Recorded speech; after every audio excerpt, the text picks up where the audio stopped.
정보가 있는 시사 토크쇼 장윤선, 박정호의 팟짱.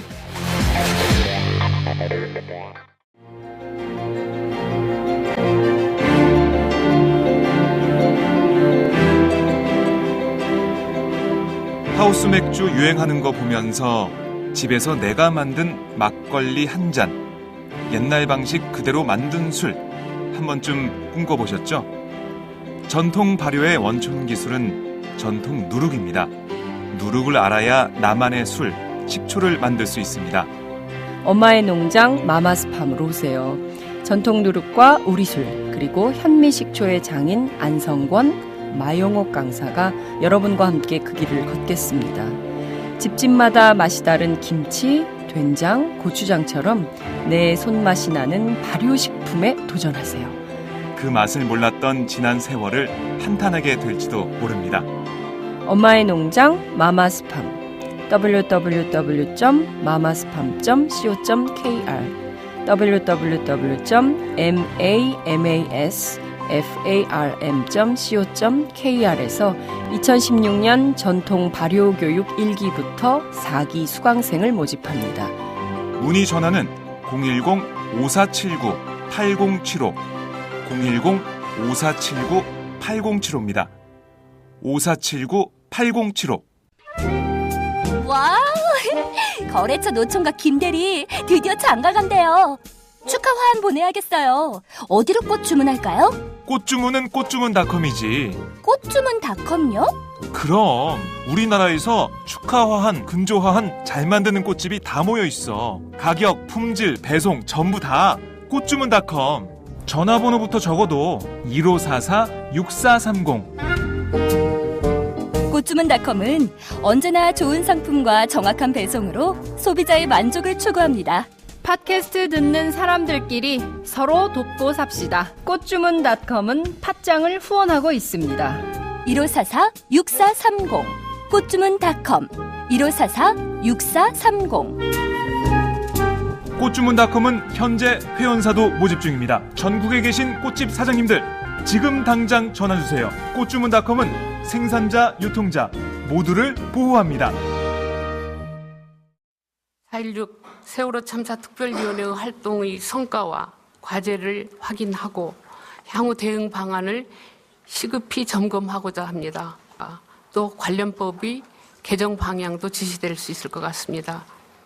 그간 참사 진상 규명에 노력을 아끼지 않았던 각 정당 국회의원님들 또 당선인, 부대표 세월호 특조위원, 시민단체 관계자분들을 또 가족분들 이렇게 모시고 오늘 이 토론회를 하게 된 건 의미 있는 일이라고 생각을 합니다. 이번 토론회를 통해서 안전사회를 위한 어떤 우리 국민의식, 우리 사회의 인식 변화가 와야 될 것 같습니다. 강력하게 제안을 하고 있습니다. 사고 원인과 과정은 사회적으로 관리돼야 될 것 같습니다. 그 사회적 관리가 향후에 우리의 공동체, 이 땅을 지속 가능하게 할 것이라고 믿기 때문입니다. 여러분 감사합니다.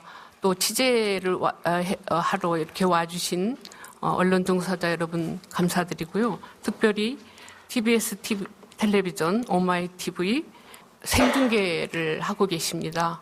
특별한 감사를 드립니다. 조금 번거로우시겠지만 모두 일어나셔서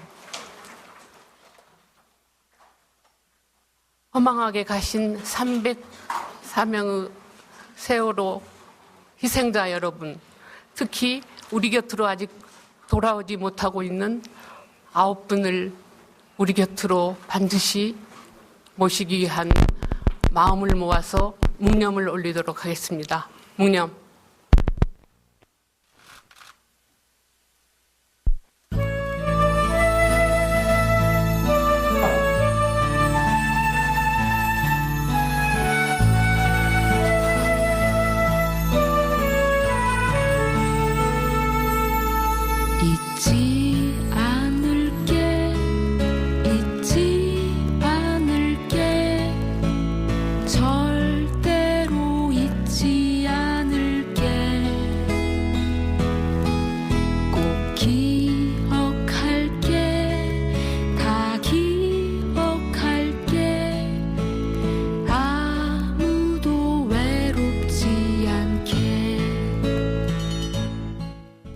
바로 모두 자리에 앉아주시기 바랍니다. 감사합니다.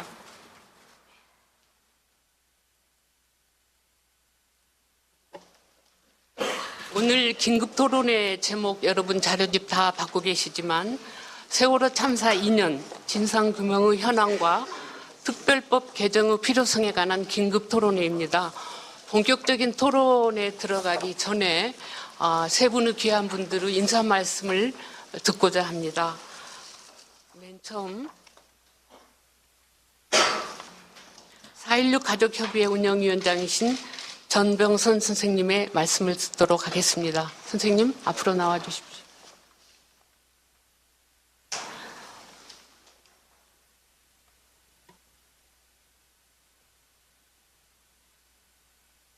네, 긴급 토론회에 참여하신 여러분 안녕하십니까? 저는 단원고 2학년 7반 찬호아빠 가족협의회 운영위원장 전병선입니다. 세월호 참사의 진상규명을 반드시 이뤄내기 위해 이 자리에 함께해 주셔 진심으로 감사드립니다. 저는 얼마 전 있었던 20대 총선과 세월호 참사 2년을 거치며 큰 위안과 확신을 얻게 되었습니다. 민의는 국민의 생명과 안전을 위한 그런 나라를 원했습니다. 이는 진실을 밝혀내야만 가능한 일입니다. 304명의 무고한 희생이라는 대참사가 왜 일어났는지, 그리고 국가는 왜 구조하지 못했는지 그 이유를 알아야 국민의 존엄한 생명과 안전이 어떻게 보장될 수 있을지 파악할 수 있을 것이라 생각합니다. 참사가 발생한 지 만 2년이 지나는 동안 국민의힘으로 진상규명특별법이 제정되었고, 그에 따라 특별조사위원회가 설치되어 조사가 결정되고 2번의 청문회를 거쳤고 특별검사안도 요청하게 되었습니다. 이런 과정에서 구조주의에 대한 문제와 국가 공권력과의 관계 등의 실마리가 조금씩 파악되기 시작했습니다. 그러나 진실은 아직 저 편에서 다 밝혀내지 못한 채 그대로 있습니다. 9명의 미수습자와 세월호 역시 바다 아래 그대로 있습니다. 진실을 규명하기 위해서는 국민법인 특별법의 입법 정신이 온전히 구현되어야 합니다. 그것은 제대로 된 진상조사 보장입니다. 이를 위해서는 특별법을 개정해서라도 보장할 필요성이 있습니다. 반드시 진상규명을 하고 안전사회를 이룩하라는 총선의 결과와 참사 이주기 국내 200여 곳의 지역과 부문, 종교, 세계 33개 도시와 안산 분향소와 강원광장에서 열린 추모제에 대거 결집한 시민의 요구가 바로 그 절박한 필요성을 입증했다고 저는 확신합니다. 반토막난 예산과 조사 기간을 두고도 세금을 운운하는 정부의 태도는 조금도 이해할 수 없는 대목입니다. 또한 참사를 비하하고 피해자들의 고통을 왜곡하는 거짓 선동 역시 좌시할 수 없는 현상입니다. 감히 말씀드리건대 세월호 참사에 대한 진상규명과 안전사회를 위한 특별조사위원회의 조사기간을 2년 후 6개월로 해야 하며, 이를 통해 반드시 진실을 밝혀내야 한다는 것은 명명백백한 국민의 요구입니다. 오늘 자리가 국민의 바람과 요구를 신중히 다루고 토론하는 자리가 되기를 희망하며 다시 한번 감사 인사를 드리고자 합니다. 감사합니다. 전명천 선생님 감사합니다. 다음은 안병욱 위원장님 모시겠습니다. 안병욱 위원장님은 4.16 세월호 참사 진상규명 국민참여특별위원회 위원장님을 맡고 계시고요. 그 이전에는 진실화해를 위한 과거사 정리위원회 위원장으로 역임하셨습니다.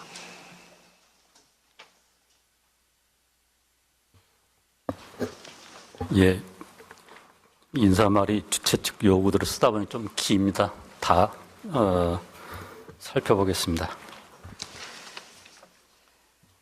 세월호 참사로 수백 명의 생명을 처참하게 빼앗긴 지 벌써 2년이 지났습니다. 불의의 한순간에 목숨보다 귀한 자식과 부모를 잃게 된 가족들과 함께 우리 사회는 지금까지 내내 이루 형언할 수 없는 비통한 슬픔과 참담한 고통을 겪고 있습니다. 참사 후 얼마간은 원인과 진상을 규명하고 두 번 다시 이런 일이 발생하지 않도록 하자는 다짐과 결의가 하늘을 찌를 듯이 높았습니다.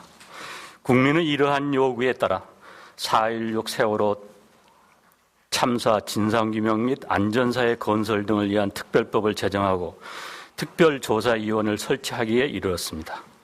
하지만 위정자들은 얼마간 뜸을 들인 후에 간교한 공작으로 특조위 운영을 방해하면서 소기의 임무를 수행할 수 없게 만들었습니다.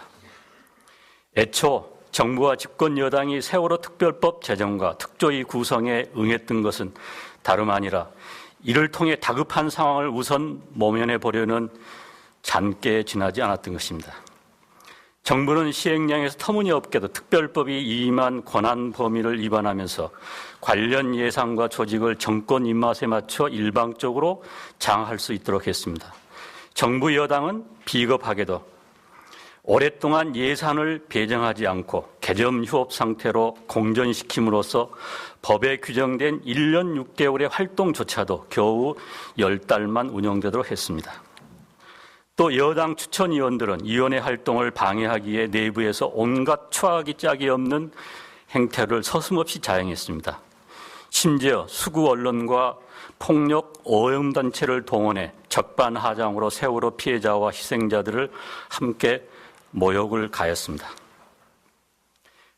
돌이켜보면 시간을 끌면서 특조위를 무력화해 진실을 은폐하도록 특조위의 모든 책임을 전가하면서 책임을 유야무야 매지려는 의도였던 것입니다. 때문에 우리는 2년이 지나도록 참사의 원인과 책임자 규명, 참사 후 대책 등 어느 것 하나 해결하지 못하고 망연자실한 상황에 처해 있는 것입니다. 박근혜 정권은 이렇게 진상규명은커녕 온갖 술수를 부리면서 특조위를 무력화하는 일에만 매달렸습니다. 하지만 이런 작태는 오히려 세월호 참사가 어디에서 비롯되었는지를 명백하게 드러내는 우둔한 행동이었습니다. 국민들은 이번 4.13 총선에서 이 같은 야비하고 저질스러운 박근혜 정권에 대해 노도와 같은 분노를 표출했습니다. 진실을 은폐하면서 벌이는 계속되는 농가를 더는 묵과하지 않고 투표에서 질타하는 채찍을 들었습니다.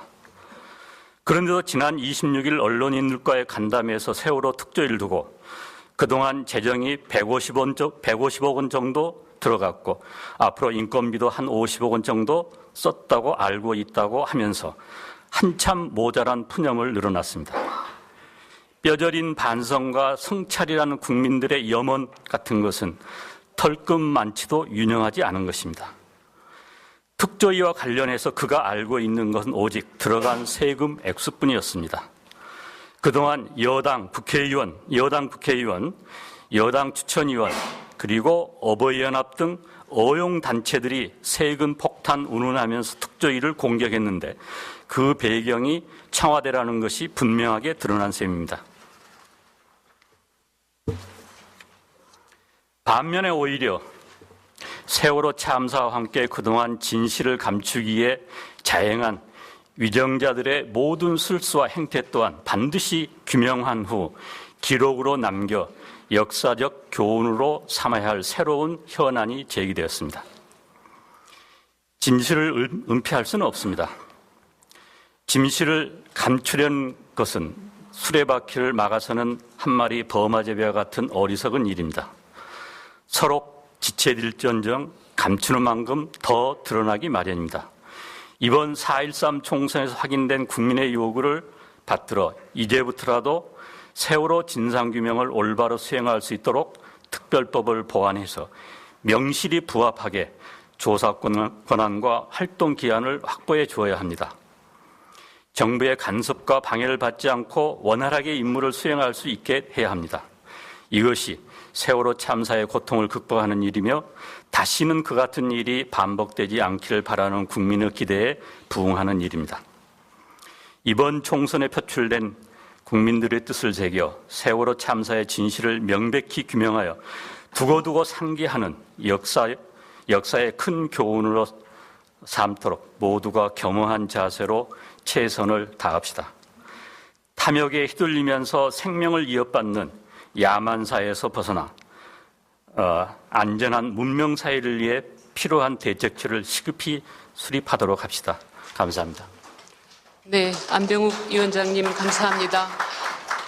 다음으로는 전해철 국회의원님을 모시겠습니다. 전해철 위원님은 더불어민주당 소속 위원님이시고 시민사회와 아주 네, 그리고 특별히 모신 이유가 전해철 의원께서 우리 공동 주최 의원실이십니다. 전해철 의원님이. 그래서 오늘은 19대에 바란다고 하긴 하지만 당사자로서 오신 것입니다. 의원님 부탁드리겠습니다. 예, 방금 소개받은 전해철입니다.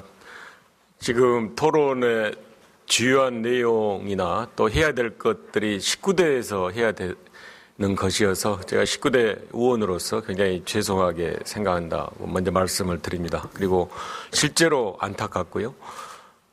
어찌 보면 안산에서조차 지난 총선에서 세월호 문제 해결을 아주 공개적으로 이야기하는 것이 이렇게 효율적으로 효과적으로 되지 않은 그런 상황들에 대해서 저는 무엇보다 안타깝게 생각하고, 특히 이제 이 토론회에서도 모두가 아는 문제점들을 다시 우리가 확인해야 된다는 이런 자리 역시도 어찌 보면 굉장히 서글프게 생각됩니다. 하지만 조금이라도 나아가는 방향을 우리가 분명하게 하고 또 실천할 수 있는 계기가 되기를 바랍니다.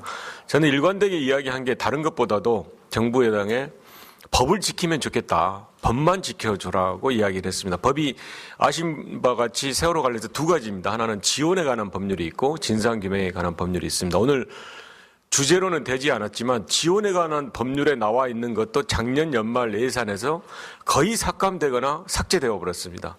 트라우마 센터, 복합지원센터, 회복치유 프로그램 등에 대한 것이 해오던 것마저 다 없어져 버릴 정도로 사실상 어찌 보면 그 지원에 관한 법률이 앞으로 잘 될까 하는 큰 의구심을 가질 정도로 모든 예산이 다 삭감이 됐습니다. 추모재단, 추모공원 등 정말 해야 될 일이 지원에 관한 것도 많이 있는데 그런 부분에 대한 안타까움이 있고요.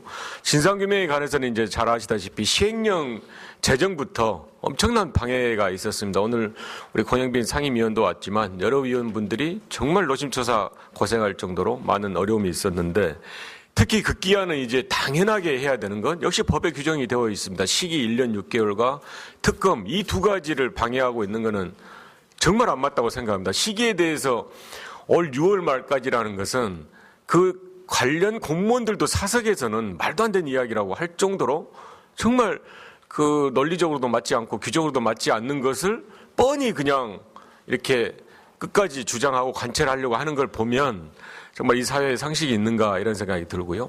특검에 대해서도 잘 아시지만 우리 전명선 위원장이 계시지만 원래 특검은 이게 논점이 아니었고, 특검을 국회에서 의결한 다음에 추천위원회 구성을 어떻게 할 거냐, 그리고 특검 후보군을 어떻게 할 거냐에 대해서 새누리당이 4번에 걸쳐서 합의를 해줬습니다. 그런데 지금은 특검 의결안 자체를 거부를 하고 있어 버리니까 정말 저희들은 지난 과정을 생각하면서는 얼토당토한다고 생각을 하고요.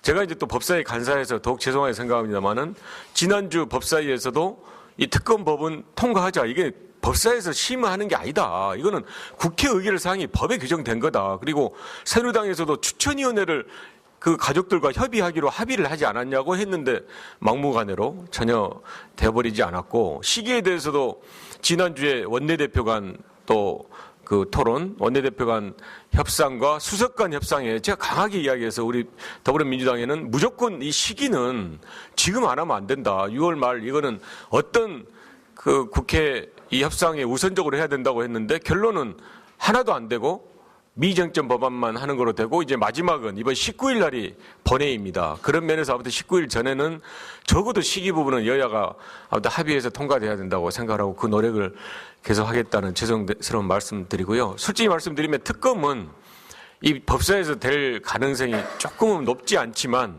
아무튼 17, 18일 법사위 상임위에서도 최대한 노력한다 말씀이고, 조금 다행스러운 거는 이제 박주민 당선자도 있지만 이 여소야대 국면이 되고, 또 국민당 역시 이 부분에 대해서 오늘 유성엽 의원님 아직 안 오셨지만 굉장히 적극적이고 하니까 이제 문제가 되는 것들은 아무튼 20대에서는 잘 또 해결되지 않을까 생각하고, 아무튼 19일 마지막 본회의까지 19대에서 열심히 노력하도록 하고, 거듭 정말 안타깝고 죄송하다는 말씀을 드리겠습니다. 고맙습니다.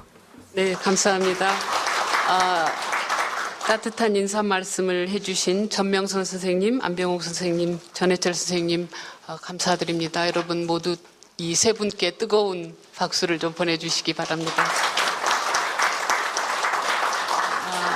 이제 여기까지가 긴급 토론회의 그 앞자락을 까는 장이었다라고 하면 이제 본격적으로 주제 발표와 토론의 시간으로 들어가 보도록 하겠습니다. 오늘 준비는 이렇게 했습니다.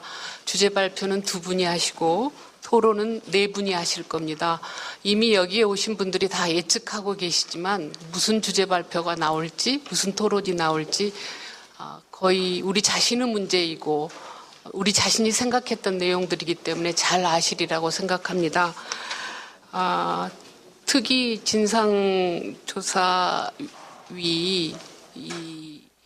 이렇게 중단될 것인가, 이거 어떻게 해결될 것인가에 대해서는 주제 발표일 이태호 선생님이 맡아주실 거고요. 주제 발표이 그렇다면 19대 국회가 뭘 해야 될까는 박주민 선생님이 맡아주실 겁니다. 먼저 첫 번째 발표 이태호 선생님의 발표를 듣도록 하겠습니다. 여러분 뭐 설명드릴 필요가 없겠지만 다시 한번 설명드립니다. 이태호 선생님 4.16 연대 상임운영위원이시고요. 참여연대 정책위원장이십니다. 이태호 선생님 부탁드립니다. 예, 방금 소개받은 4.16 연대 상임운영위원 이태호입니다. 제 발제문은 자료집 14페이지부터 시작됩니다. 자료집 14페이지부터 문서를 참조하면서 같이 해주시면 고맙겠습니다. 세월호 피해자와 희생자 가족들 그리고 국민들 650만 명이 서명한 법이 있습니다. 이것이 세월호 참사 진상규명과 안전사회 건설 등을 위한 특별법입니다. 그런데 이 법이 우여곡절 끝에 만들어졌지만 지원해야 될 부서 또 동시에 조사 대상 부서인 해수부가 비협조하고 방해하고 거기에 청와대까지 가세해가지고 사실은 여러 가지 어려움에 직면해 왔고 그것이 이 토론회를 개최하게 된 이유라고 이해하고 있습니다. 무엇보다도 법에 보장된 1년 6개월 누가 보기에도 상식적인 이것이 보장되지 않고 있고 그 4차례의 국회 논의 여야 합의 끝에 마련된 특검 방안도 전혀 작동하지 않고 있는 상황인 것이죠. 다행히 20대 총선에서 저희 4.16 연대와 가족들이 각 정당과 후보자들에게 요청해서 4가지 정책 과제에 대해서 약속을 받아냈는데 주로 이제 진상 규명과 특검 실시, 뭐 기타 안전사회 인양 그리고 안전사회 건설 등에 관한 여러 가지 이슈입니다만은 이것에 약속한 정당과 당선자들이 과반을 이루었습니다. 그래서 다행입니다만은 원구성이 언제 이루어질지 장담할 수 없고 지금 해수부가 일방적으로 정한 일시는 6월 말이어서 특조위에서는 공무원이 철수할 마당이고 예산도 6월 말이면 바닥나는데 이것을 20대 국회까지 기다리기는 어렵지 않느냐. 적어도 19대 국회에서 최소한의 잠정적인 결론이라도 뭔가 내줘야 된다 하는 취지입니다. 그리고 차제에 할 수 있다면 모호한 특조위의 권한, 예산, 인력에 관한 문제들도 해결될 수 있으면 좋겠습니다. 제 발제 순서는 이렇습니다. 우선 세월호 특별법의 의미에 대해서 간단히 정리하고 국회 입법 과정에서의 논쟁점들, 특히 지금 쟁점이 되고 있는 것과 연관된 것을 중심으로 압축적으로 살펴보겠습니다. 그리고 특조위 구성 이후에 우리가 겪었던 여러 가지 논란과 갈등들을 살펴보고요. 그렇지만 그 과정에서도 특조위가 어쨌든 진상규명을 위해서 해낸 일들과 그것의 의미에 대해서 좀 더 살펴보고자 합니다.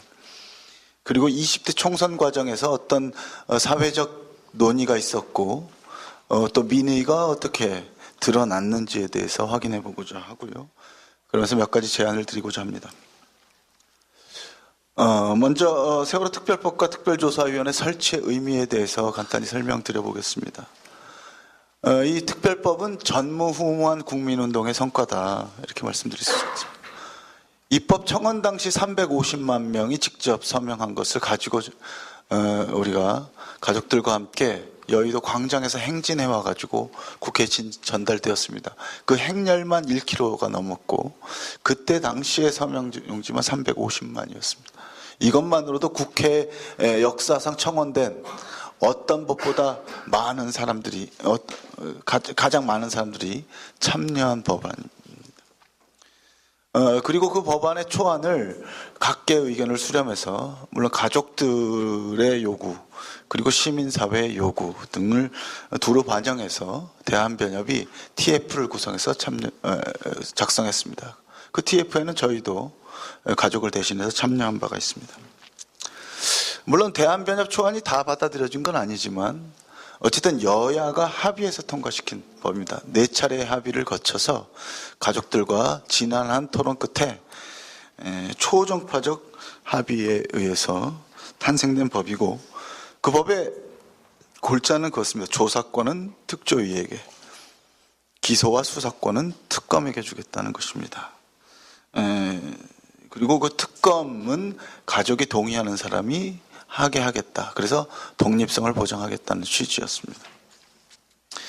그리고 적어도 이런 수준의 합의에 관해서는 박근혜 대통령이 기왕에 가족들에게 약속한 사항입니다. 필요하다면 특검을 해서 모든 진상을 낱낱이 밝혀내고 엄정하게 처벌할 것입니다.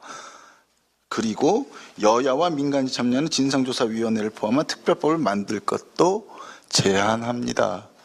받아들이겠습니다. 검토해 보시오가 아니라 스스로 제안한 사항이었습니다.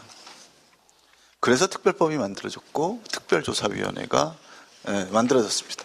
물론 가족들이 원하는 대한변협 초안에 있는 모든 것은 아니었습니다만은 적어도 대통령이 약속한 수준, 여야가 합의한 수준이 이 법에 담겨 있다는 것만큼은 의문의 여지가 없습니다. 근데 사실은 이 법이 350만 명이 청원하고 그 뒤에도 300만 명이 더 서명을 해서 650만 명이 추진한 법치고는 이 법의 조문을 구체적으로 다루는 과정은 되게 어설펐습니다. 이렇게 중요한 법안이 공청회가 안 열렸다는 사실 여러분 아십니까? 재정입법은 국회법에 따라서 공청회를 열도록 하고 있습니다. 근데 여야 합의는 4번이었는데 가장 큰 쟁점에 대해서 큰 논쟁을 하느라고 4번의 합의가 있었지만 정말로 법조문을 다루는 공청회는 열리지 않았었습니다. 그리고 먼저 여야가 협상하고 주요한 골자를 가족에게 설명하면 가족들이 이것은 우리가 제안했던 법과 다르다 해가지고 반대하거나 나중에 보완을 요구하거나 하는 것이었죠. 1차에서 4차 합의 사항은 아마 박주민 변호사가 자세히 설명해 주실 것 같습니다. 그래서 제가 생략하겠습니다.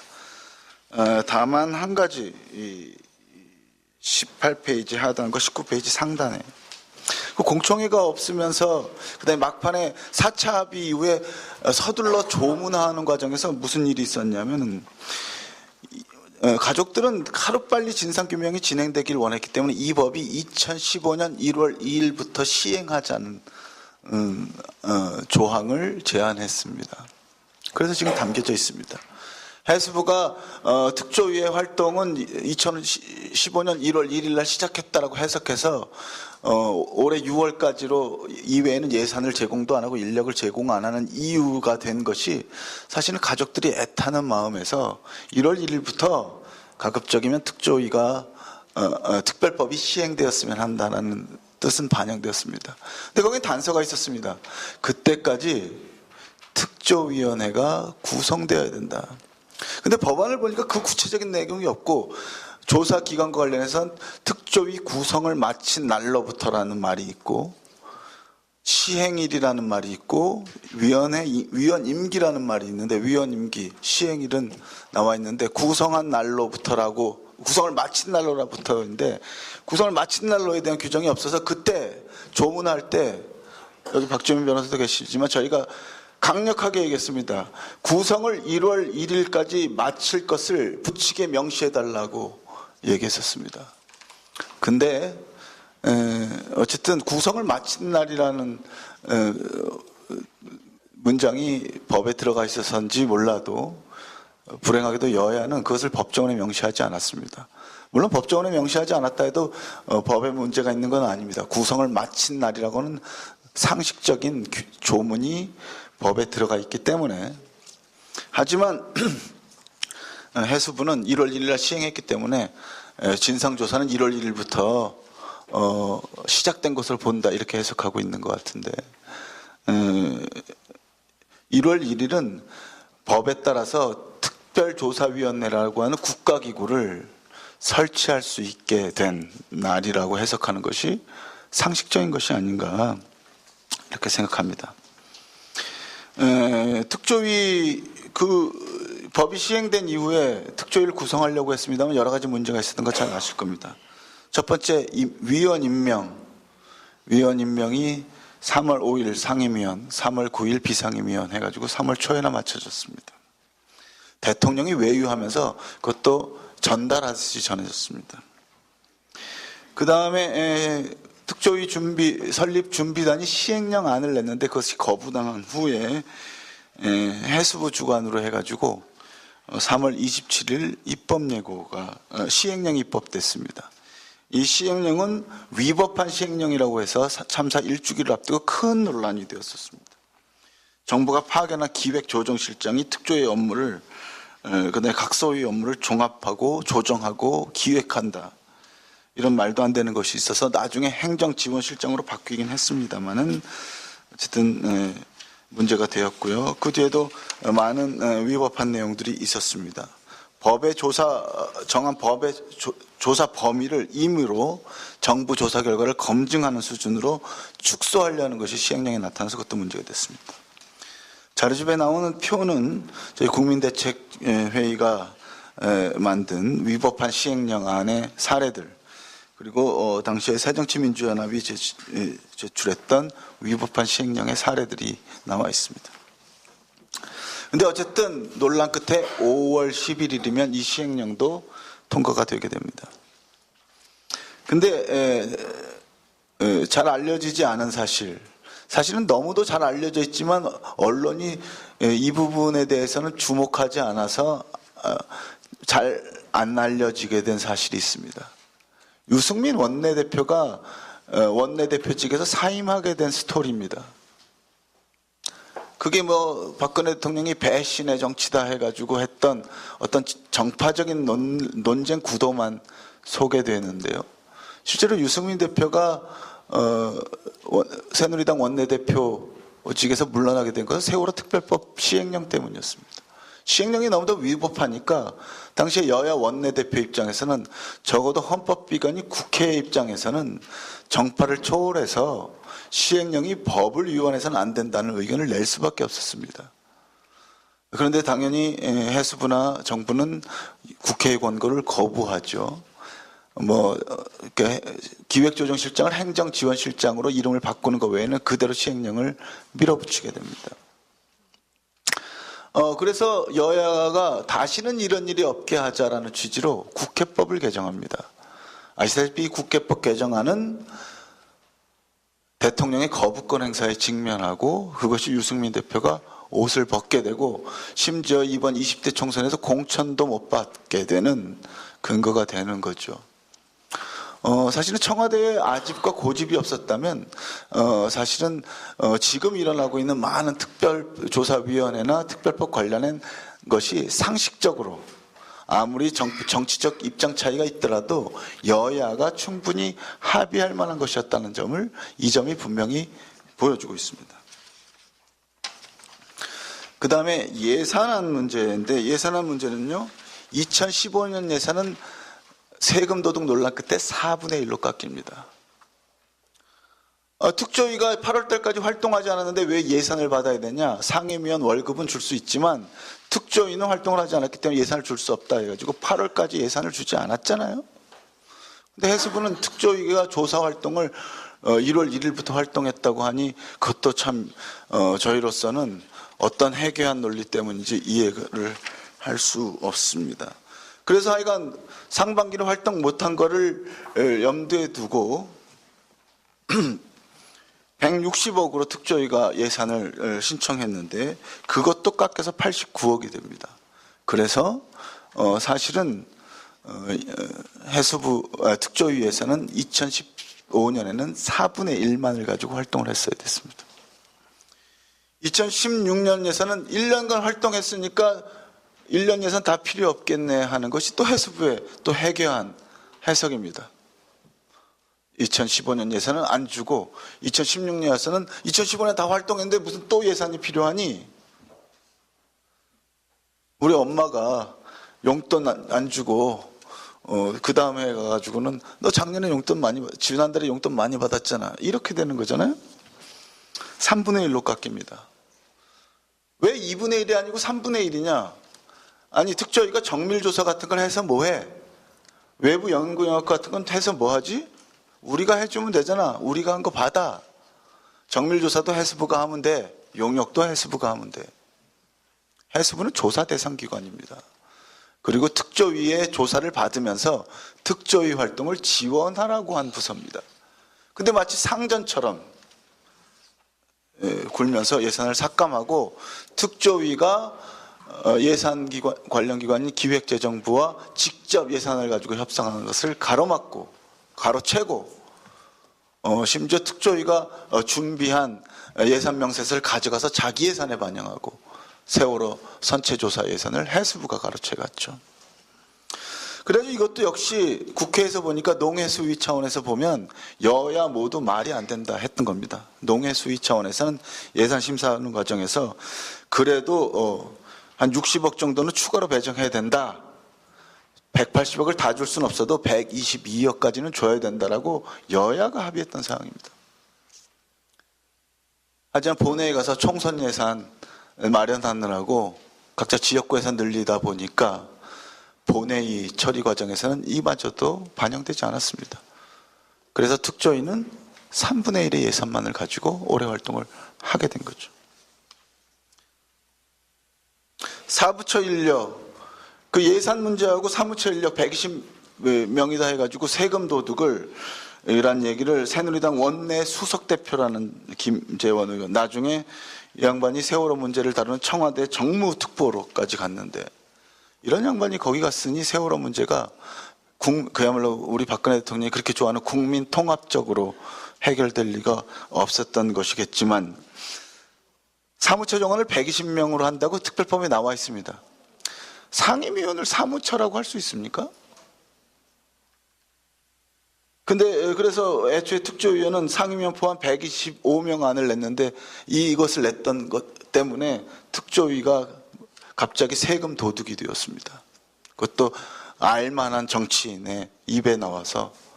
그리고 어버이연합이 맨날 세금 도둑이라는 프랜카드를 달고 광화문에 와서 우리 가족들을 모욕했습니다.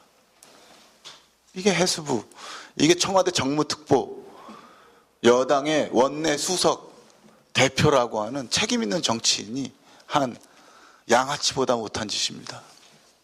죄송합니다. 공식 토론회, 생방송되는 토론회지만 이게 양아치 짓이 아니면 무엇이 양아치 짓이라고 할 수 있겠습니까? 그리고 조사활동 기간 논란이 시작된 것입니다. 다시 한번 말씀드리지만 구성을 마친 날로부터 1년 6개월이라고 법에 명시되어 있습니다. 임명장은 3월 9일 날 주어졌고 법을 하려면 아무리 1월 1일부터 시행한다고 그러지만 시행령이 있어야 시행되는 거 아닙니까? 그러니까 대통령도 그 시행령을 절대로 포기할 수 없어서 자기가 직접 챙긴 거 아닙니까? 그게 5월 11일 날 제정되어서 지금도 법제처에서 운영하는 법령 정배감은 시행령은 5월 11일 날 제정돼서 시행됐다고 명문화돼서 나와 있습니다. 예산은 8월 달에 주어졌고 조사 개시한다고 가족들이 처음으로 공문을 받은 날은 9월 21일이었습니다. 가족이 신청한 것, 처음으로 조사 신청을 할 수 있었던 것도 9월 21일이었고 위원회에서 처음으로 조사 개시 결정을 한 것은 10월 2일이었습니다. 조사 개시 결정하자마자 대통령을 조사할 것이냐 마냐 해가지고 여당 추천 특위위원들이 다 사퇴를 했긴 했습니다만은 어쨌든 그 한매 가족들이 조사 신청을 해서 650만 명이 서명을 한 특별조사위원회가 조사 개시 결정을 한 날은 2015년 10월 2일이었다는 말씀을 꼭 드리고 싶습니다. 그 뒤에도 무수히 많은 방해 행위가 있었습니다. 청와대 조사만은 막아라. 해수부가 문건을 작성해서 여당 출신 특위인 의원들을 마치 꼭두각시처럼 기자회견해라. 어떤 논리로 기자회견문을 작성해라. 언제 해라. 장소는 어디서 하는 게 좋겠다까지. 그리고 특조위에 파견된 공무원들과는 따로 만나서 이렇게 활동하라라고 하는 세부적인 지침 문건을 해수부가 내렸습니다. 그것을 작성한 것을 알려진 연모실장은 세월호 참사가 났을 때 청와대에서 일했던 사람입니다. 왜 이 정권은 무슨 일 있으면 그 청와대 행정관 출신, 청와대 비서관 출신들이 이름이 거론되게 되는지 모르겠습니다.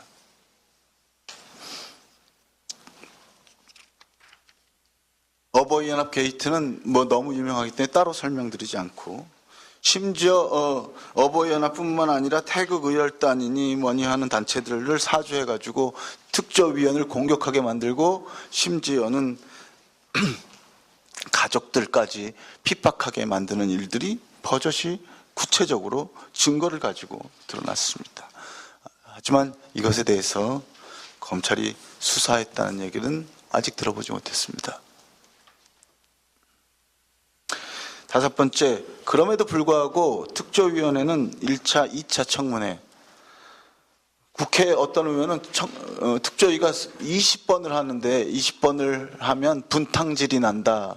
청문회를 20번 하면 이라고 표현해가지고 저희 4.1연대가 낙선 대상 후보로 지목하기도 했습니다만 20번이 아니라 고작 2번 할 수 있었습니다. 거기서 여러 가지가 밝혀졌습니다. 이 자리는 그걸 다루는 게 아니니까 문건을 참조해 주십시오.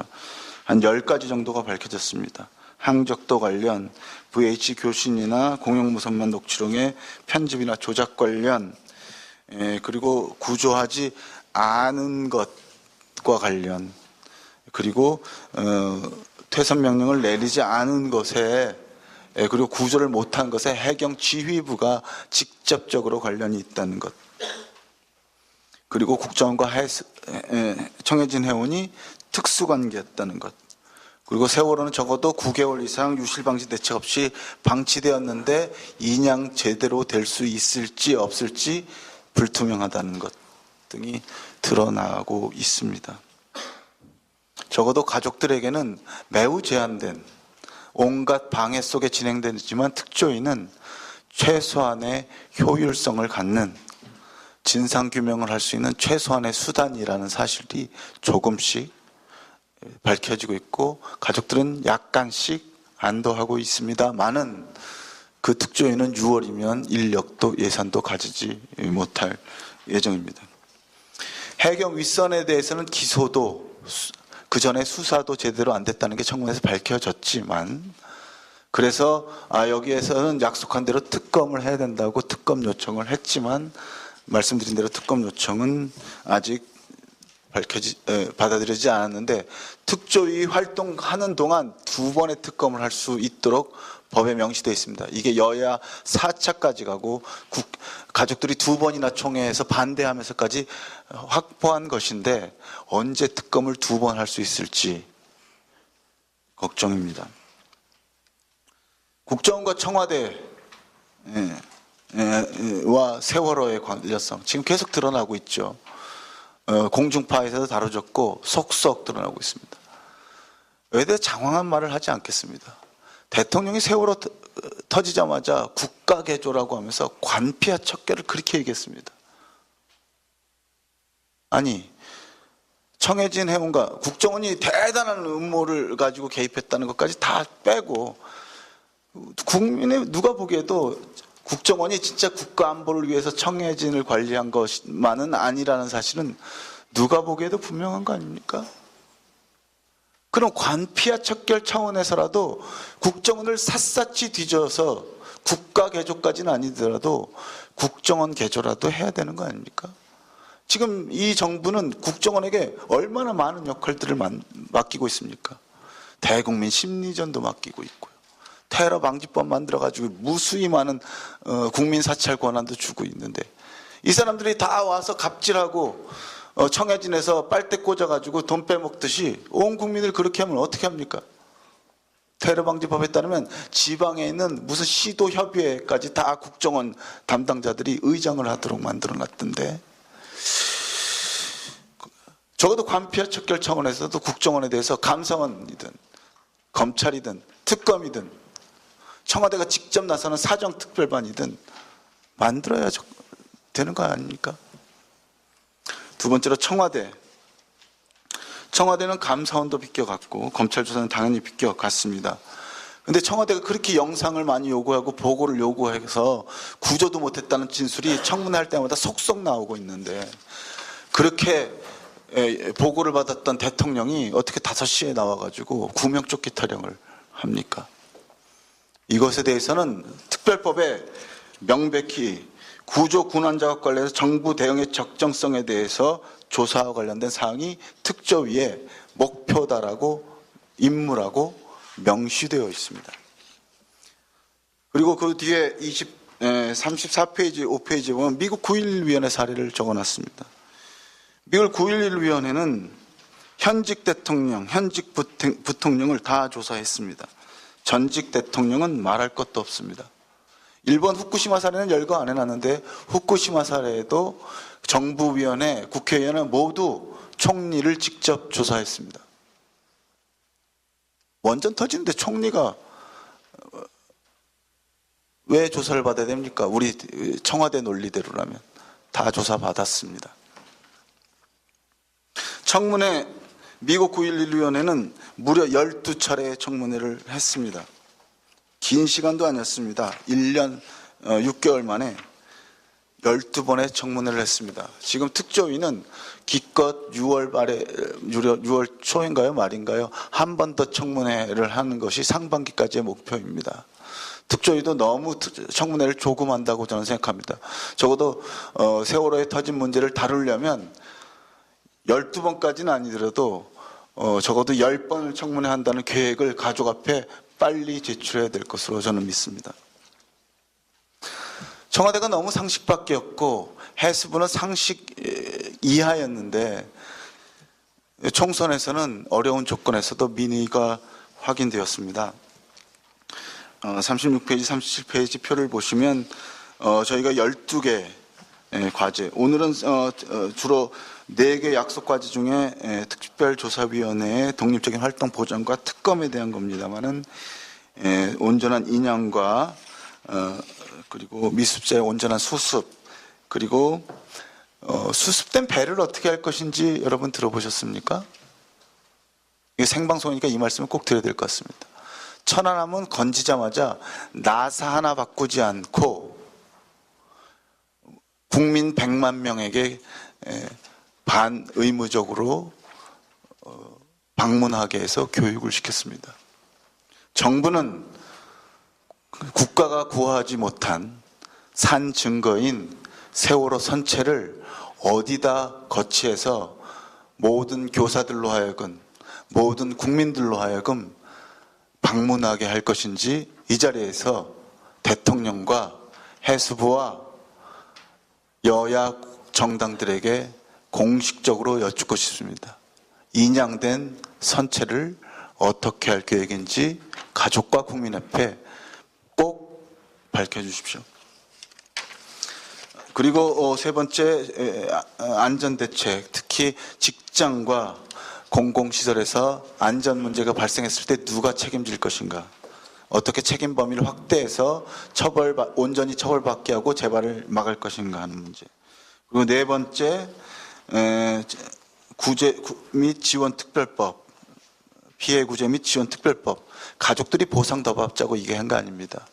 민간 잠수사 같은 분들이 전혀 피해자로서 인정받지 못하기 때문에 피해자 범위를 늘리고 최소한 의료적인 지원이라도 받게 하자는 취지고, 기간제라서 순직 인정을 못 받고 있는 교사들에 대해서 순직 인정을 하자는 내용. 그리고 아이들에게 보다 나은 주체적인 교육을 시키고, 그리고 대형 재난 참사와 관련된 시스템을 일제 정비하자는 내용이었는데, 다행히 더불어민주당, 국민의당, 정의당은 이 모든 네 가지 과제에 다 동의해 주셨습니다. 국민의당은 한 가지, 조사 기간 관련해서는 1년 6개월을 실질적으로 보장해야 된다는 데는 약속을 해 주셨습니다만은 8월 달을 해야 된다 하는 거에 대해서는 당의 토론이 불충분하다는 이유로 유보해 주셨습니다. 하지만 1년 6개월을 실질적으로 보장해야 된다는데 흔쾌히 동의하셨기 때문에 적절한 방안을 내주시리라고 저희는 확신하고 있습니다. 이 결과에 따르면 국회의원 무소속까지 해서 최소 170명, 국회 원내 교섭단체를 이룬 2개의 정당과 그렇지 않은 정당 하나가 이 문제의 해결을 약속하고 원내 다수가 되었습니다. 별도로 개별 후보자들에게도 약속을 받았는데 총선 때라서 바쁘셨겠지만 448명이 약속해 주셨고 그중에 120명이 당선되었습니다. 그래서 저희는 국회에서 최소 120명, 최대 170명의 당선자를 이 문제와 관련해서 확보한 셈입니다. 이 나라가 상식이 통하는 나라고 이 국회가 유권자의 민의가 반영되는 거라면 이 문제는 반드시 19대 국회에서건 20대 국회에서건 해결되어야 한다고 봅니다. 마지막으로 40페이지. 특별법은 반드시 개정되어야 되는가? 권한과 예산, 인력 관련해서 그다음에 또 시행령이 워낙 위법하게 나와서 사실은 시행령으로서 법처럼 작용하고 있기 때문에 가급적이면 특별법을 조속한 시일 내에 개정을 해야 된다고 믿습니다. 하지만 조사 기간 보장과 관련된 것만큼은 특별법 개정도 필요가 없다. 구성은 마친 날로부터라고 하는 너무도 명확한 법조문, 그리고 이것에 따라서 여야가 합의했던 여러 차례의 합의를 지금 19대의 여야가 약속으로서 지키기만 해도 19대에서 얼마든지 조사 기간 문제와 특검 문제만큼은 해결할 수 있다고 믿습니다. 그 점에서 인사말에서도 있었듯이 대통령이 국회에서 이런저런 것을 종합적으로 협의하고 판단해 줄 것을 주문하면서도 예전처럼 마치 공중부양해서 하늘에서 지시를 내리는 것처럼 연장하면 국민 세금이 많이 들어간다. 그래서 이 문제의 성격을 마치 조사기간 연장인 것처럼 규정하고, 그 다음에 연장할 경우에 마치 추가적인 어떤 돈이 드는 것처럼 해서 예의 세금 도둑론을 간접적으로 말씀하신 거에 대해서는 매우 유감이고, 총선을 통해서 확인된 민의를 아직도 이해 못하고 있어서 유감입니다. 정부와 대통령과 국회가 상식이면 해결될 수 있는 이 문제를 반드시 해결해 주실 것을 촉구하면서 제 발제를 마치겠습니다. 감사합니다. 네, 이태욱 선생님 감사합니다. 우리가 길거리에서 서명으로 이루어진 특별법이 특위조사로 이어지고 그 특위와 청와대와 행정청과 의회와 사이에서 있었던 일들이 2년간 일들이 파노라마처럼 여러분의 머리에 다 그려지신 것 같습니다. 이미 다 알고 있었던 내용이기도 하고 새로운 내용도 있었습니다. 이렇습니다. 이러면은 다음에 뭐를 해야 될까요? 우선 19대 국회가 문을 닫기 전에 어떻게 해야 될지 이에 대한 두 번째 발표를 박주민 선생님으로부터 듣겠습니다.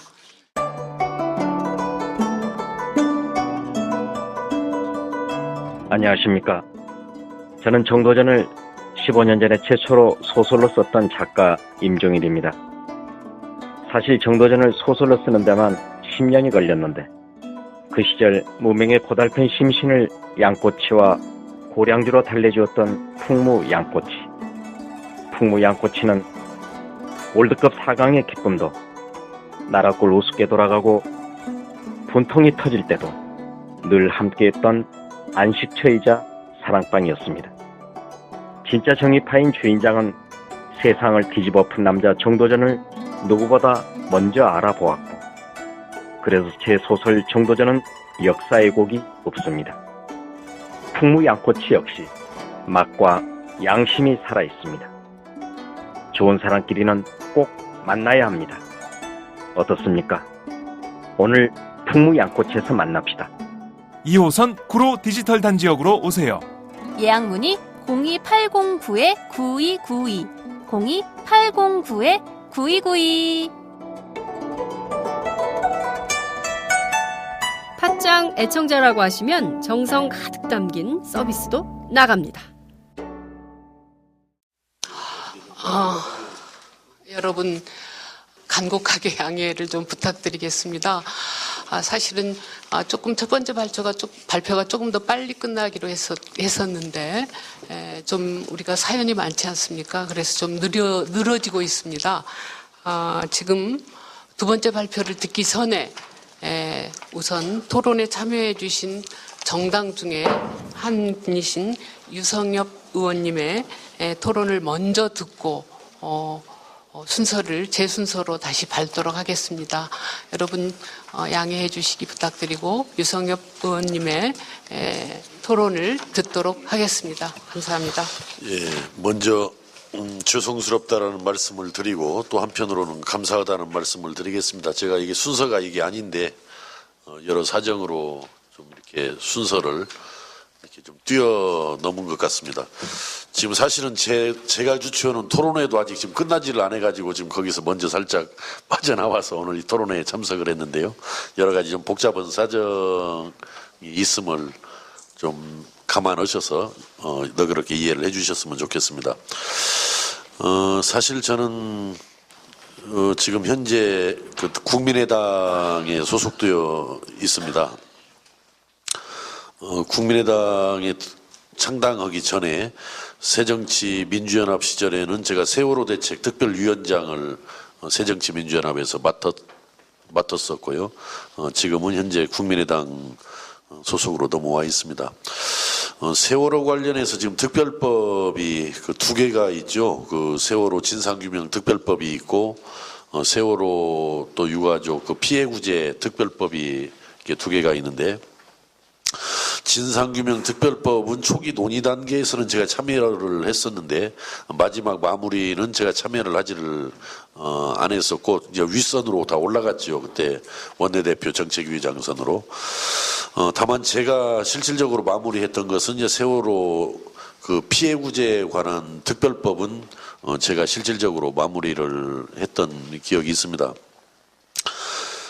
물론 저 쟁점사항으로 보면은 진상규명 특별법이 더 쟁점이 많기 때문에 그러기도 하겠지만은 제가 그 진상규명 특별법까지 잘 만들었더라면은 오늘날 같이 이렇게 특별히 그 위원회 활동기간 문제도 해결이 아니 이런 문제도 발생하지 않았을 것인데 제가 담당했던 피해구제 특별법에서는 그 문제 쟁점이 발생하지 않고 있는데 그 진상규명 특별법에서 이렇게 특히 위원회 활동기간에 대해서 이런 문제가 생기다 보니까 좀 여러 가지로 아쉽게 이렇게 생각을 합니다.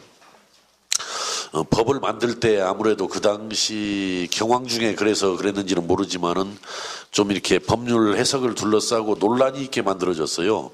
그냥 법률을 쭉 보면서 일목요연하게 정리가 되어 있지를 못하고 하다 보니까 정부 여당에서는 작년도 1월 1일부터 활동기간이 개시가 된 것으로 이렇게 주장을 하고 있고, 법에는 또 특별법 7조에 보면은 위원회는 그 구성을 마친 날로부터 1년 플러스 6개월 이렇게 활동기간을 본다라고 되어 있다 보니까 이 위원회의 구성을 마친 날이 어떤 날로 볼 것이냐, 이제 이걸 가지고 정부 여당은 법 시행일인 1월 1일부터 본다라고 주장을 하는 거고, 지금 현재 우리들 대부분의 사람들은 적어도 1월 1일은 둘 수 없는 것이다. 1월 1일이라고 볼 수는 더군다나 없고, 이제 제 주장은 예산이 배정된 날 기준으로 사무처가 구성이 완료가 되고 예산이 배정된 날 기준으로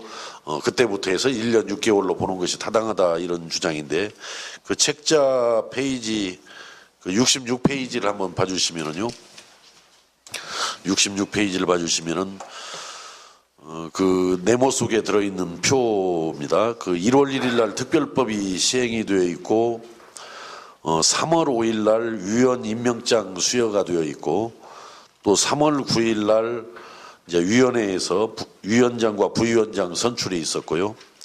그 다음에 이제 시행령, 문제의 그 시행령은 2015년도 5월 11일 날 시행령이 공포 시행이 되었고, 기재부에 ABB 신청한 것은 5월 달에 신청이 되어 있고, ABB가 배정된 것은 제 기억에는 아마 8월 4일 날로 알고 있습니다. 배정이 아니라 국무회의에서 의결한 날짜가 ABB 8월 4일 날. 그러고 이제 특조위 운영규칙 시행은 2015년 6월 4일, 또 별정지 공무원 채용 및 첫 출근은 7월 27일, 조사 신청 접수 개시가 9월 14일 이렇게 되어 있어가지고, 과연 이 날 중에서 어느 날로 보는 것이 가장 타당할 것이냐 여러 논쟁은 있습니다. 저 같은 경우는 제가 낸 개정안은 바로 그 67페이지 그 세 번째, 저는 사무처를 포함한 조직의 구성을 마치고 기획재정부가 위원회 운영에 필요한 예산을 최초로 배정한 날로부터 기산을 하고, 또 1년, 이렇게 1년 6개월 내에 끝나면 좋은데, 위원회 활동기간 종료 시점을 선체 인양이 완료된 날로부터 또 6개월이 되는 날까지로 이중장치를 좀 두자라는 것이 이제 제가 낸 개정안이고, 나머지 분들 대부분은 금년도 대개 실질적으로 12월 달까지 대개 끝나는 겁니다. 표현들은 이렇게 저렇게 다르게 되어 있지만은 적어도 금년도 12월까지는 활동기간을 보장하는 방향으로 개정안을 내자, 지금 이렇게 되어 있는데요. 문제는 지금 이렇습니다. 지금 이번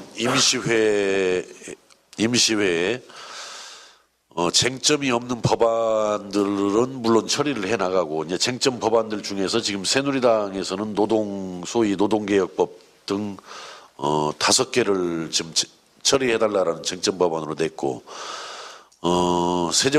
더불어민주당에서도 4건을 냈어요. 4건을 냈고, 다행스럽게도 우리 국민의당에서 세월호 특별법 개정을 포함한 그 5건을 지금 쟁점 법안으로 내놨는데, 지금 이제 내일 지금 원내 수석 부대표들을 지금 만나기로 지금 되어 있습니다, 사실은. 저도 국민의당 원내 수석 부대표고. 근데 지금 현재 각 당이 원내대표를 좀 선출하는 그런 시점에 있다 보니까 기존의 원내대표들이 만나야 할지, 새로 선출된 원내대표 또 원내 수석 부대표들이 만나야 할지, 이 문제들이 아직 지금 혼란스럽게 이렇게 전개가 되고 있어가지고 지금 이번 5월 임시국회에서 어떻게 누가 다뤄야 할 것인지 이 문제가 아직 결론이 확실히 나지는 않았습니다만은, 분명한 것은 그렇습니다. 이번 5월 임시회에서 이 세월호 특별법, 특히 활동기간 문제에 관한 사항이 개정이 마무리가 돼야 된다라는 것은 저도 그렇게 인식을 하고 있고, 아마 이 자리에 계신 분들, 많은 분들도 아마 그런 바람을 가지고 계시는 것으로 이렇게 알고 있습니다. 어떻든 뭐 우리 국민의당에서 그 쟁점 법안 중에 하나로 세월호 특별법 개정을 제시를 해놨기 때문에 보다 좀 책임감을 가지고 특히 또 제가 지금 그 농해수위에 또 소속돼 있어요. 세월호 특별법 그 개정을 다루는 상임위원회. 그래서 뭐 이래저래 소관 상임위로 보나 또 이번에 쟁점 법안으로 세월호 특별법 개정안을 낸 당 소속의 원내 수석 부대표라는 입장으로 보나 또 과거 새정치민주연합 시절에 세월호 대책 특별위원장을 맡았던 그런 경험 뭐 그런 책임으로 보나 여러 가지 관점에서 책임을 다 해보려고 그러는데 지금 문제는 우리 농해수위가 총선 전에 작년 정기국회가 끝나자마자 그 대통령 조사 문제가 불거지면서 청와대가 긴장하고 정부 여당이 긴장을 하면서 농해수위에 여당 의원들이 들어오지를 않았어요, 사실은. 그러니까 과거에는 대개 야당이 회의를 보이콧해가지고 회의가 무산되고 파행으로 가는데 이번의 경우에는 여당에서 그 우리 농해수위 상임위 회의를 불참하는 바람에 그 회의가 이루어지지를 못했습니다. 그래서 제가 지금 현재 이번에도 더군다나 이제 총선이 끝나고 20대로 가는 과도기적인 상황이다 보니까 이제 낙선자들도 많이 있고 그렇습니다. 그러다 보니까 이번 5월달 임시회에서 우리 농해수위가 제대로 가동이 될지 이 문제가 조금 걱정이 됩니다만은 어떻든 제가 아까 앞에서 말씀드린 여러 가지 그 이유로 좀 최선을 다해서 이번 5월달 임시회에서 특별법 활동기간 문제라도 좀 말끔하게 해결이 될 수 있도록 최선의 노력을 다하겠다 이렇게 말씀을 드립니다. 그냥 이 정도로 제 마치고 혹시 뭐 질문이나 당부 말씀이 계시면은 짧게 제가 받고 일어서는 것이 지금 사정이 맞습니다. 제가. 예. 네, 이 의원님 그 질의는 저희들이 나중에 받아서 전달하도록 하겠습니다. 이 의원님 감사합니다. 여러분 큰 박수를 부탁드립니다. 이 박수의 의미는요. 앞에 이제 남은 19대에서 지금 약속하신 거 세월호 특별법 개정 등을 반드시 국민의당 이름으로 관철시켜 주실 것을 간곡히 부탁드리는 박수입니다. 박수 다시 한번 부탁드립니다. 네, 감사합니다. 안녕히 가십시오. 네. 이제 본 토론으로 궤도를 다시 바로 잡습니다. 두 번째 발표입니다. 19대에서 무엇을 할까? 박주민 선생님이십니다. 박주민 선생님 설명 안 드려도 되죠? 세월호 변호사. 네, 또 그 무거운 짐을 안고 19대 그 총선에서 20대 당선자로 의회에 입성하신 분이십니다. 예, 발표 부탁드리겠습니다. 예, 저 박주민입니다. 지금 뭐 시간이 좀 많이 지체되고 있어서 최대한 간단하게 이야기를 하도록 하겠습니다. 네. 특히 이제 이태호 처장님께서 많은 얘기를 이미 해주셨기 때문에 제가 중복되는 거 굳이 할 필요는 없다고 생각합니다. 그리고 또 제가 할 이야기가 복잡하고 어려운 이야기가 아닙니다. 굉장히 간단하고 쉬운 이야기라서 또 길게 할 필요는 없다고 생각됩니다. 사실 20대 총선 선거 결과를 보고 저는 새누리당 그리고 박근혜 대통령이 전향적인 전과 다른 태도를 보여줄 것이라는 작은 기대가 있었습니다. 근데 최근 이제 박근혜 대통령이 언론의 그 국장들하고 그 미팅을 한 자리에서 보여준 태도는 선거 전과는 사실 다름이 없는 그런 태도였던 것 같습니다. 특히 세월호 특별법의 해석을 통해서 예산을 확보해 준다거나 활동 기간을 마련해 준다는 그런 아예 줄 수 있다는 그런 부분에 대해서는 전혀 여지를 두지 않은 태도를 보여줬습니다. 뭐 아시다시피 오히려 인건비 50억 이상 쓰지 않았냐, 뭐 활동을 쭉 해오지 않았냐, 그래서 정부 차원에서는 더 이상 할 것이 없다라는 발언을 했었습니다. 굉장히 좀 실망스럽고 이번 총선 결과를 놓고 과연 어떤 그 교훈을 얻었는지 상당히 의심스러운 그런 태도였다고 생각합니다. 사실 이제 세월호 참사라는 것이 많은 분들도 알고 계신 것처럼 어떤 특별한 분들이 겪은 특별한 일이 아닌 것입니다. 우리나라 사회가 갖고 있는 여러 가지 모순이 집약적으로 표현됐었던, 그래서 누구나에게도 일어날 수 있는 그런 보편적인 어떤 일이고, 그래서 세월호 참사에 대한 진상을 규명하고 또 재발 방지하기 위한 여러 가지 대책을 마련하는 것 자체가 우리 사회를 발전시킬 수 있는 그런 일이라는 것 다 알고 계실 겁니다. 그래서 이것을 위해서 세금을 쓴다라는 것은 정말 특별한 분들에게 뭔가 시혜를 베푸는 것이 아니라 이 사회를 발전시키기 위한 그런 당연한 일이라는 것이죠. 그럼에도 불구하고 그런 것에 대한 어떤 사고가 미치지 못하는 것인지, 아니면 본인에게 뭔가 불리한 것이 있을 거라고 생각을 해서인지 한 발자국도 나서지 못하고 있는 것이죠. 정말 안타깝게 생각을 합니다. 19대 국회에서 세월호 참사와 관련돼서 가장 먼저 해결을 해 주셔야 될 것은 특별조사위원회 활동 기간을 보장하는 것일 겁니다. 이미 이제 이태호 차장님도 말씀하셨다시피 사실은 이건 법 개정을 굳이 할 필요도 없이 해석만 제대로 하면은 많은 부분 해결될 수 있는 문제입니다. 그런데 지금 어떻게 보면은 해수부라고 하는 정보부처가 너무나 상식에도 벗어나는 법 해석을 하고 있다는 거죠. 위원회 구성을 마친 그 시점을 어떻게 법 시행 시점하고 동일하게 해석을 하는지, 이런 전례가 있는지 굉장히 의심스럽고 답답한데 그런 식으로 법을 해석하고 있다는 것이죠. 그래서 정말 그 법의 취지에 맞게 해석을 할 수 있도록, 정부가 그렇게 해석할 수 있도록 국회 차원에서는 좀 결의안이라도 좀 채택을 해야 되는 것 아니냐. 왜냐하면 국회에서 합의한 법을 정부가 너무나 멋대로 해석하고 있는 것이기 때문에 이런 부분에 대해서 충분히 결의안을 채택하고 강력하게 메시지를 전달할 필요가 있다라고 생각을 하고 이런 부분에 있어서 좀 움직여 주셨으면 좋겠다는 겁니다. 만약에 그럼에도 불구하고 19대가 이런 노력을 했음에도 불구하고 제대로 하지 않았다면 법을 바꿔야 되겠죠. 활동 기간에 대해서는. 그거는 19대가 해도 좋고, 19대가 또 여전히 새누리당에 의해서 그런 역할을 못한다면은 어쩔 수 없이 20대에서 하게 될 텐데, 20대의 경우에는 아까 이태호 차장님이 말씀하셨던 것처럼 많은 당선자가 이미 약속을 했다는 겁니다.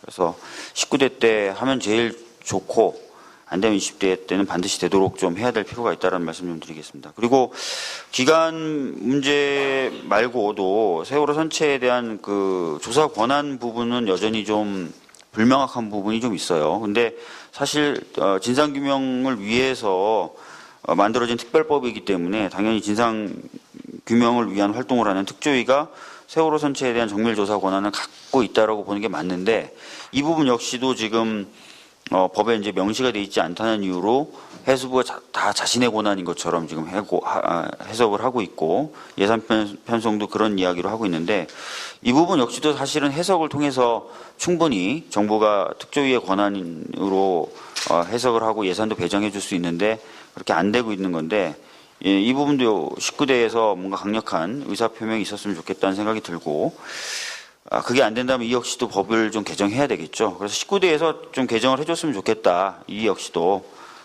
라는 말씀을 좀 드리겠습니다. 왜 그러냐면 지금 인양이 지금 7월에 된다는 얘기가 지금 나오고 있는데, 20대의 경우에는 원구성 자체가 언제 될지가 좀 불명확하죠. 7월을 넘어서서 원구성이 될 수도 있다는 얘기가 나오고 있기 때문에, 그렇게 된다면은 인양 과정을 모니터링 한다거나 또는 인양된 선체에 대해서 어떻게 처리하는지가 굉장히 늦게 결정이 될 수 있기 때문에 가급적이면 19대에서 해줬으면 좋겠다는 거고, 정 19대에서 못한다면 또 역시도 20대 때 신속하게 좀 처리가 돼야 된다라고 생각하고 있습니다. 그리고 특검안 같은 경우도 사실은 19대가 처리를 해줘야죠. 이미 아시다시피 2월 달에 특조위가 요청을 해놓은 상태입니다. 특검안을 처리해달라고. 아까 이제 전해철 의원도 말씀하셨지만 2014년에 있었던 4차례 합의 내용을 좀 보시면 55페이지에 나와 있는데요. 특별검사에 대해서 국회가 의결한 다음에 특검추천위원회를 어떤 식으로 구성하느냐에 대한 내용만 다루고 있어요. 이 이야기는 특별검사에 대해서 요청을 하면은 당연히 바로 국회가 의결할 것이라는 전제를 가지고 있었기 때문에 이 이후 과정에 대해서만 합의를 한 거거든요. 그런데 이런 어떤 정신과 실제 합의됐던 내용과는 상반되게 지금 여당에서 이 부분조차도 지금 의결을 못 해주겠다라고 지금 하고 있는 겁니다. 그래서 이것은 어떻게 보면은 그동안에 있었던 합의의 정신과 내용을 완전히 무시하는 것이기 때문에 19대에서 특히 이제 합의의 주체였던 분들이 더 열심히 하셔서 반드시 19대 때 좀 의결이 돼야 된다라고 좀 생각하고 있습니다. 지원특별법 관련돼서도 사실은 19대 때 해주면 좋죠. 또 해줘야 될 필요도 있고요. 왜냐하면 19대 때 세월호 참사가 일어났기 때문이죠. 그래서 이왕이면 19대가 결자해지의 정신으로 뭐 이런 문제도 풀어줘야 되는데, 내용을 좀 살펴보면은 사실 그 심리적이며 신체적인 피해에 대해서 충분한 지원을 보장하지 못하고 있습니다. 이 지원특별법이. 당연히 뭐 그럴 수밖에 없는 게 세월호 가족분들은 그때 이제 진상규명이 최우선 과제라고 생각을 했고, 그래서 지원특별법에 대해서는 특별한 목소리를 내지 않으셨어요. 그러다 보니까 사실 어떤 심리적이고 신체적인 어떤 피해에 대해서 충분히 지원할 수 있는 내용이 법에 담기질 못했습니다. 그래서 지금 지나고 나서 보니까 의료 지원 같은 경우도 1년간으로만 기간이 되어 있는데, 이런 것들이 사실은 심리적인 어떤 치료라든지 또는 신체적인 어떤 피해를 회복시키는 데는 상당히 짧은 기간으로 되어 있다는 것도 충분히 지금 드러나고 있고요. 심리치료 같은 경우도 지금 5년간만 해놓고 있는데, 트라우마 같은 경우는 아시다시피 이제 2, 3년 뭐 지나고 나서야 처음 증상이 나타나는 경우들도 많거든요. 그런 경우에 비춰봤을 때 굉장히 짧은 기간이었다라는 것을 오히려 이제 좀 시간이 지나면서 알게 되는 것 같습니다. 그래서 이런 부분도 좀 개정이 될 필요가 있고, 개정은 아까 말씀드렸던 것처럼 19대가 하는 것이 좋지 않을까라는 생각합니다. 뭐 제가 드린 말씀 특별한 내용이 없고, 조그만 상식을 갖고 있는 사람들이라면, 그리고 적어도 19대 국회에서 이런 어떤 합의 과정이 어떻게 진행되는지 아는 사람이라면 누구나 반박할 수 없는 명백한 내용을 제가 지금 말씀드렸다고 생각합니다. 다시 한번 말씀드리지만 세월호 참사는 굉장히 특별한 사람들이 겪은 특별한 일이 아니다. 우리 사회에 있어서의 여러 가지 모순과 문제점들이 집약적으로 표출된 것이고, 그렇기 때문에 누구나에게나 발생할 수 있었던, 누구나가 겪을 수 있는 그런 일이다. 그래서 이 문제를 제대로 진상규명하고 재발 방지할 수 있는 여러 대책을 마련하는 것은 온 국민을 위한 일이다. 그렇다면은 온 국민의 이익을 위해서 일을 하겠다고 나섰던 19대 국회가 당연히 이 부분은 책임지고 신속하게 정리하는 것, 해결하는 것이 맞다. 그 공을 뭐 20대까지 넘긴다면 20대 당선인들은 120명 넘게 약속을 했기 때문에 그 일을 처리하겠지만, 아까 말씀드렸던 것처럼 시기적으로 봤을 때는 19대가 하는 것이 맞고 필요하다라는 말씀을 마지막 제 이야기로 드리면서 마치도록 하겠습니다. 예. 네, 박재민 선생님 감사합니다. 특별법을 해서 의회가 합의한 내용에 대한 그 합의 정신, 정확한 확인, 이행에 관한 언급과 19대에서 처리해야 할 일, 19대에서 혹시라도 하기 어려우면 20대에서 마저 마무리해야 될 내용까지를 말씀해 주셨습니다. 지금까지 두 분의 주제 발표를 들었고요. 이제 제대로 토론으로 들어가겠습니다. 그런데 토론 전에 제가 조금 말씀드리고 싶은 거는 아까 유성엽 의원 다녀가셨고요. 새누리당의 의원이 안 보이셔서 여러분들 좀 의아해 하실 것 같습니다. 저희 토론회를 준비한 실무진들이 새누리당에 교섭을 했으나 일정이 있고 또 뭐 추천 요청에 대한 어떤 답을 하기가 매우 좀 어려운 이런 우리로서는 조금 이해하기 어려운 답으로 불참을 알려왔습니다. 그래서 앞에 유성엽 의원 토론하고 가셨고요. 남은 세 분 선생님의 토론을 듣도록 하겠습니다.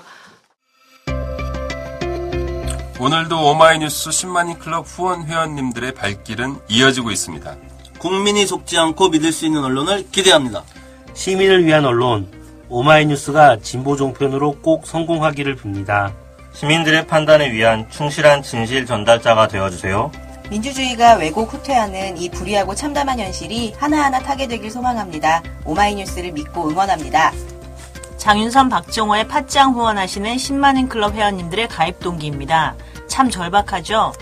오마이TV가 보수 정편이 외면한 진실을 생생하게 전달하겠습니다. 내 손안의 스마트 진보 종편 월 1만 원이면 됩니다. 지금 바로 전화주세요. 02733-5505 내선 번호는 0번, 공용 핸드폰은 010-3270-3828입니다. 정권과 자본 앞에 할 말하는 당당한 오마이TV. 팍팍 밀어주세요!